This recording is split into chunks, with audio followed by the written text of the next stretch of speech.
क्या आपने कोई ऐसा स्कूल देखा है जहां स्टूडेंट्स को उनकी स्टडी पर नहीं बल्कि खूबसूरती पर रैंक दिया जाए? ये कहानी एक ऐसे ही स्कूल के बारे में है जहां स्टूडेंट्स को उनकी ब्यूटी पर रैंक दिया जाता है। मूवी की शुरुआत थाईलैंड के एक स्कूल से होती है जहां सिर्फ लड़कियां ही पढ़ती थी। स्कूल की डायरेक्टर स्टूडेंट्स को बताती है, हम एक कंपटीशन करवाते हैं जिसमें शामिल होने वाली टॉप 10 लड़कियों को कैश प्राइज दिया जाएगा और जो लड़की सबसे ज्यादा सुंदर होगी वही इस कंपटीशन की विनर होगी, जिसे shining star of the year का अवार्ड दिया जाएगा। वो बताती है, इसके अलावा हम जीतने वाली स्टूडेंट को और बहुत सारी फैसिलिटीज देंगे जिसके बाद उसे सारी जिंदगी कोई काम नहीं करना पड़ेगा। अपनी बात खत्म होते ही डायरेक्टर कहती है, इस दुनिया में कोई भी बदसूरत नहीं है और जो बदसूरत है वो असल में बदसूरत नहीं बल्कि सुस्त है, इसलिए उन्हें बदसूरत कहा जाता है। अगले दिन स्कूल में एक न्यू स्टूडेंट नैनो आती है। तेज हवा की वजह से एक तेज धार पत्ता नैनो के फेस पर लगता है जिससे उसके फेस पर कट लग जाता है। नैनो सोचकर आई थी वो स्कूल के ब्यूटी कंपटीशन में विनर बनेगी, लेकिन अब इस कट के साथ उसका विनर बनना मुश्किल नहीं बल्कि नामुमकिन था। स्कूल में एक यिंग नामी लड़की को दिखाया जाता है। स्कूल के ब्यूटी चार्ट के मुताबिक यिंग का नंबर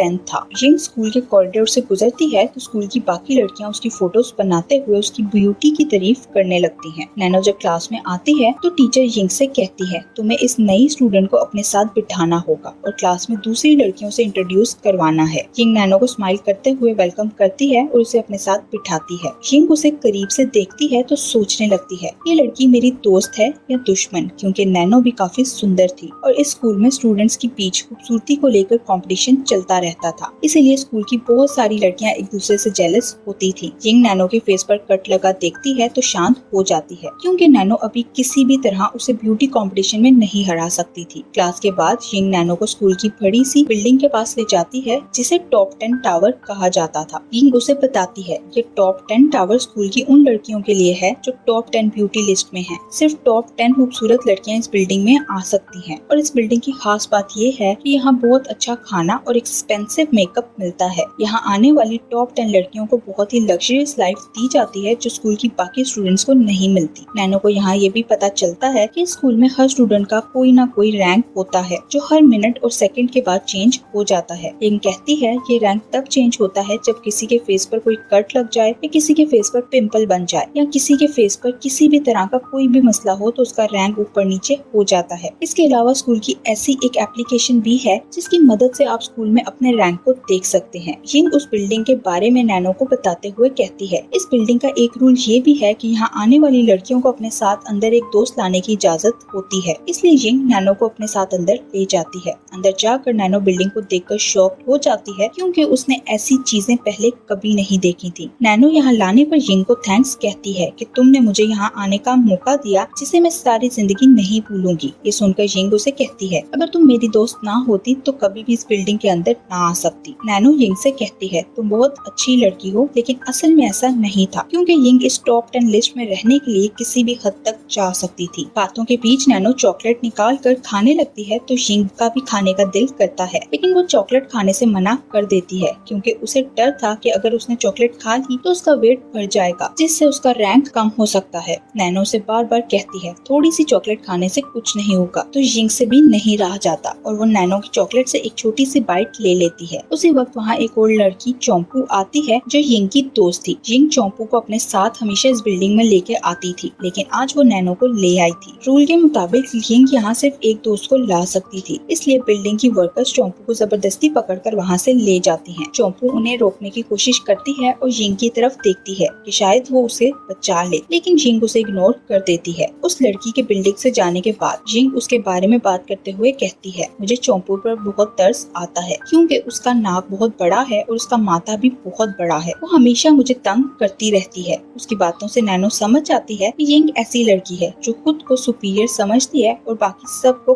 कमतर। यिंग को अपना सुंदर होने का बहुत घमंड था, इसलिए वो बाकी सब लोगों को अपने से कम समझती थी। तभी बेल की आवाज सुनाई देती है और ब्यूटी लिस्ट में सबसे पहले रैंक वाली लड़की को दिखाया जाता है। ये लड़की सीढ़ियों से उतरकर नीचे आती है तो उसे एक क्वीन की तरह प्रोटोकॉल दिया जाता है। नैनो यिंग को तसल्ली देते हुए कहती है, तुम भी इतनी ही सुंदर हो जितनी पहले रैंक वाली लड़की है। तुम देखना, इस साल ये कंपटीशन तुम ही जीतोगी और तुम्हें भी क्वीन की तरह ट्रीट किया जाएगा। उसकी बात को इग्नोर करके यिंग उसे कहती है, तुम ये छोड़ो और अपना फेस स्कैन करके ब्यूटी ऐप में अपना रैंक देखो। ये कहकर वो अपने ही फोन से उसका फेस स्कैन स्कैन करती है तो उसे पता चलता है नैनो का रैंक 11 है। ये देखकर जिंग की हालत पतली होने लगती है क्योंकि उसे डर था नैनो बहुत जल्दी उसे हरा कर उसका रैंक छीन लेगी। जिंग की परेशानी उसके फेस पर साफ नजर आ रही थी। जिंग खुश होने का नाटक करते हुए नैनो को कांग्रेचुलेट करती है, लेकिन अंदर से वो नैनो से नफरत करने लगी थी। अगले दिन जिंग सोकर उठती है तो उसके नाक पर एक पिंपल बन गया था। ये देखते ही जिंग तुरंत ब्यूटी ऐप में अपना रैंक देखती है तो शॉक हो जाती है क्योंकि वो अब टॉप 10 में नहीं बल्कि 11 नंबर पर आ गई और नैनो 10th रैंक पर थी। ये देखकर जिंग अपने नाक पर बने पिंपल को उंगलियों से ठीक करने की कोशिश करती है, लेकिन इस चक्कर में वो और भी खराब हो जाता है।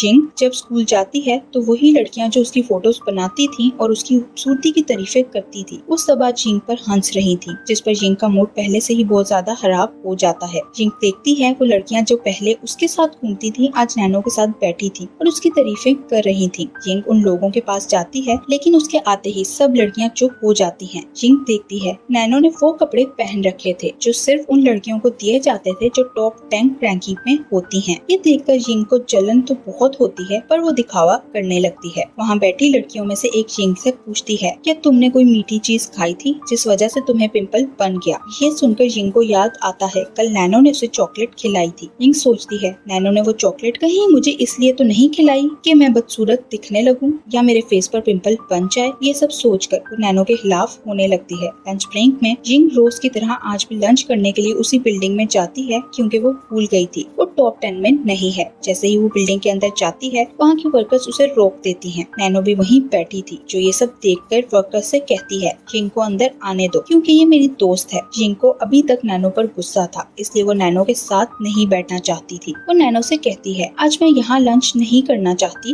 क्योंकि मैं स्कूल की कैफेटेरिया का खाना मिस कर रही हूँ। जिंग कैफेटेरिया में जाकर खाने लगती है, लेकिन इस खाने का टेस्ट वैसा नहीं था जैसा वो बिल्डिंग में खाती थी। टेस्ट अच्छा ना होने की वजह से उसे वॉमिटिंग होने लगती है, जिस पर लड़कियाँ उसका मजाक उड़ाने लगती हैं। जिंग स्कूल के वॉशरूम में जाती है जो आम स्टूडेंट्स के लिए था, लेकिन वहाँ जाते ही उसका मुंह बन जाता है क्योंकि वॉशरूम बहुत गंदा था। जिंग टॉयलेट यूज करने के लिए वहाँ कुछ टिश्यूज रखती है ताकि आसानी से वॉशरूम यूज कर सके, लेकिन तब ही उसे वहाँ एक छिपकली नजर आती है। ये छिपकली जमीन पर गिर जाती है जिसे देखकर जिंग के मुंह से चीखें निकलने लगती हैं। बाहर आने के बाद जिंग को एहसास होता है कि वो आम सी स्टूडेंट बनकर नहीं रह सकती, इसलिए अब उसे टॉप 10 में वापस शामिल होना होगा ताकि वो फिर से वो फैसिलिटीज ले सके जो बड़ी बिल्डिंग में मिलती हैं। तभी जिंग के पास उसकी एक पुरानी दोस्त आती है जो जिंग को ब्यूटी ऐप में दिखाती है कि उसका 6th रैंक आ गया है। ये वो लड़की थी जिसे जिंग हमेशा खुद से कमतर समझती थी। वो सब लड़कियां जिन्हें जिंग खुद से कमतर समझती थी अब रैंक में उससे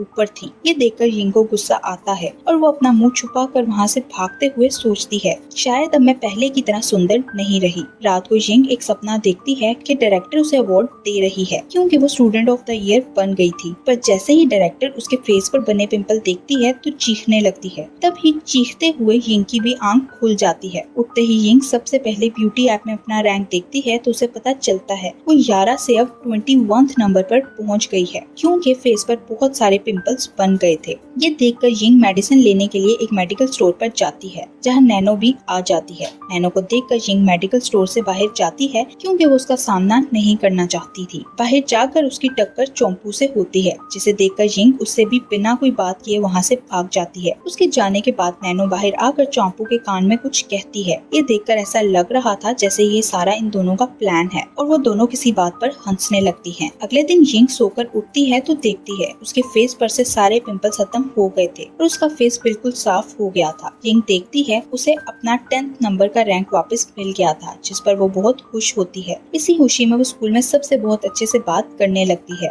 जिंग अपने एक दोस्त से कहती है आओ हम मिलकर झूला झूलते हैं, जिस पर वो दोस्त जिंग से कहती है ज्यादा खुश मत हो क्योंकि तुम दोबारा से 11 नंबर पर जा चुकी हो। जिंग देखती है तो उसे पता चलता है नैनो फिर से 10th रैंक पर आ गई है, जो देखकर जिंग दुखी हो जाती है। तभी उसके पास नैनो आती है और उससे कहती है आओ हम मिलकर झूला झूलें, क्योंकि वो चाहती थी जिंग को अच्छा फील करवा सके। उसकी बात सुनकर जिंग नैनो को झूला देने लगती है और इसी बीच उसके माइंड में एक आइडिया आता है। वो सोचती है अगर मुझे अपना 10th रैंक वापस चाहिए तो मुझे नैनो के फेस को खराब करना होगा। ये सोचते ही वो नैनो को झूले से धक्का दे देती है तो नैनो के मुंह पर नीचे गिरने की वजह से चोट लग जाती है। नैनो के फेस पर जख्मों के निशान आने के कारण उसकी रैंकिंग खराब हो जाती है और जिंग अपने मकसद में कामयाब होकर दोबारा 10th नंबर पर आ जाती है। जिंग अपना रैंक वापस पाकर बहुत खुश थी। जिंग इतनी बेहिस हो गई थी उसे एक जख्मी इंसान को हॉस्पिटल ले जाने का ख्याल भी नहीं आता। जिंग के यहाँ से जाने के बाद हम देखते हैं नैनो अपनी आंखें खोलकर स्माइल करने लगती है, जिस पर पता चलता है ये सब नैनो का प्लान था। जिंग उस बड़ी बिल्डिंग में जाकर अपने फेस को बेहतर बनाने के लिए एक फेस मास्क लगाती है और तभी उसके पास कुछ लड़कियां आकर बैठ जाती हैं। ये लड़कियां नहीं जानती थी कि जिंग यहाँ बैठी है। वो सब जिंग की बुराइयां करने लगती हैं कि जिंग हमेशा 10th रैंक पर ही रहती है, उसने कभी अपने रैंक को इम्प्रूव नहीं किया। ये लड़कियां जिंग की मॉम के बारे में भी बुराई करती हैं